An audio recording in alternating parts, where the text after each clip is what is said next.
আমরা সকলেই জানি পরিসংখ্যানের ইংরেজি স্ট্যাটিস্টিক্স শব্দটার উৎস শব্দ ল্যাটিন স্ট্যাটিস্টিক্স কলেজিয়াম, ইতালীয় স্ট্যাটিস্টা কিংবা জার্মান স্ট্যাটিস্টিক।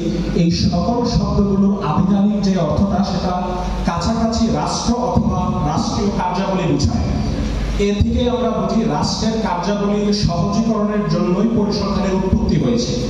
পরিসংখ্যানকে আমরা বলতে পারি একটি রাষ্ট্রের আর্থসামাজিক উন্নয়ন এবং অগ্রগতির পরিমাপক, টেকসই উন্নয়ন পরিকল্পনা প্রণয়ন ও বাস্তবায়নে সঠিক, নির্ভরযোগ্য এবং সময়োপযোগী পরিসংখ্যান ভিত্তি হিসেবে কাজ করে। বর্তমানে পরিসংখ্যান রাষ্ট্রকেন্দ্রিকতা ছাড়িয়ে আন্তর্জাতিকতা ধারণ করেছে। Millennium development goal, sustainable development goal ইত্যাদি ইন্ডিকেটরগুলো রিয়েল ফিল্ডের ডেটা কালেকশন, অ্যানালাইসিস এবং মডেলিং এর ভিত্তিতে তৈরি করা হয়েছে। তাছাড়া যে কোনো প্রকারের গবেষণা ভিত্তিক প্রায়োগিক বিদ্যা পরিসংখ্যান ছাড়া চলতে পারে না।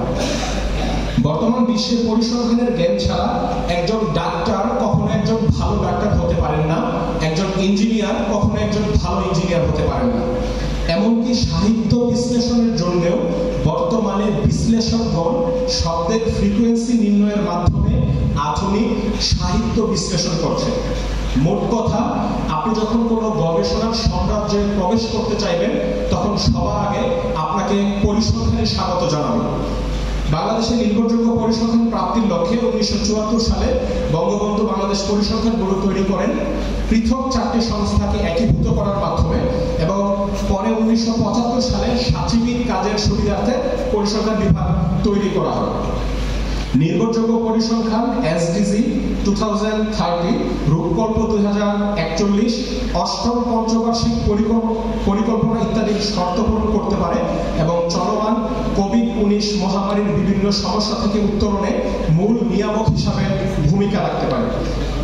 আমি বিশ্বাস করি জাতীয় পরিসংখ্যান দিবস উদযাপন দেশবাসীকে পরিসংখ্যানের গুরুত্ব সম্পর্কে সচেতন করার একটি অনন্য সুযোগ। আমাদের সচেতনতার জায়গায় আমাদেরই কাজ করা লাগবে, কারণ আমাদেরকে এখনো বিশ্ববিদ্যালয়ের মতো জায়গার উচ্চ স্তর থেকে পরিসংখ্যানের ব্যাপারে শুনতে হয় লাই ড্যামলাই স্ট্যাটিস্টিক্স। আমাদেরকে সচেতন করা লাগবে যাতে উচ্চ পর্যায় থেকে এটাকে আর্ট অফ মডার্ন সায়েন্স বলা হয়। এই কাজটুকু আমাদেরই করা লাগবে।